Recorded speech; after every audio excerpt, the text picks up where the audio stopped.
My name's Tyler DeVries. I'm 22 years old. I'm from Holland, Michigan.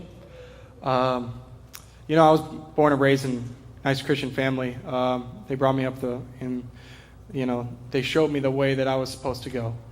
And I lived that way for the majority of my life. I was what most people would say on the straight and narrow path, all the way up to about the end of high school. My friends and most of the people around me start making plans for the future. And, I didn't really have any goals. I didn't really plan that far ahead in my life.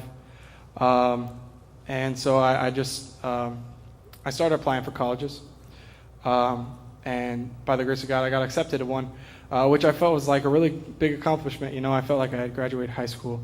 I've made it, as far as I needed to go so far. And now that I'm going off to college, I feel really, really good.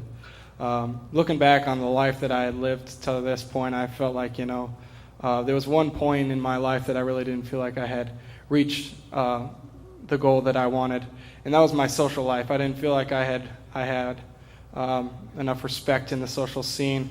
I felt like I needed to do something, and this was the summer before I was going to college, so this would be the time to do it.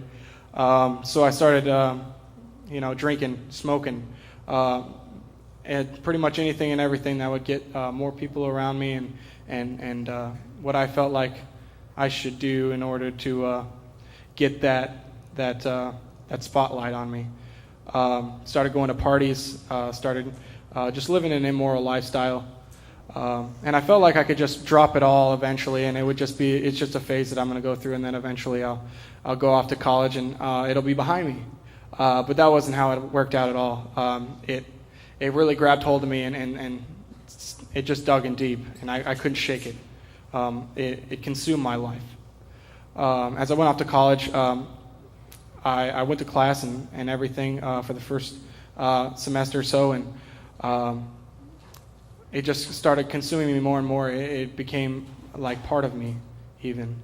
As I continued to look and try to fulfill these desires, I started more and more neglecting my academics and started failing classes, and I couldn't keep up. And, I just felt like I was drowning, I felt like I couldn't keep my head above water. But I continued on, and I kept this all from my parents because I didn't feel like they needed to be burdened with my problems. I felt like they were mine. This was my opportunity to be independent, and I didn't want to let them down. Biggest mistake of my life was not letting them know. And I continued on, and I spent my whole year at college, and I just felt so defeated at the end. I couldn't believe I didn't succeed. It was like just a big blow to my self-esteem. And so I just spiraled into a huge depression, and I really just found my solace in drugs and alcohol. It just numbed my feelings of regret and my feelings of disappointment in myself. And so I continued on, and they ended up bringing me to a counselor just because of my mood shifts and stuff like that alcohol and drugs just bring on. The irritability, this just anger that was inside of me just kept coming out all the time. Anyway, so they said I was depressed and that I had trouble sleeping as well. So they gave me some antidepressants and some sleeping pills. And they said, take one of these a day and it'll make you feel better and your moods will go back to normal. So I said, well, if one of these are supposed to make me feel good, then a whole bunch of these will make me feel really good. So I took a bunch of them, and that was a really bad decision because I overdosed and put myself in the hospital. That was my first trip to the hospital. I made 2 in the next 3 years. And, I also racked up some misdemeanors as well, hanging out with my friends and just doing, illegal things. And that ended up coming back to bite me because I ended up violating my probation, which ended up putting me in jail for 3 months. And that was really the time when God broke my legs, because I was running from him this whole time. I was just running from what he wanted for me. I was running from his plans for my life, and I didn't trust him.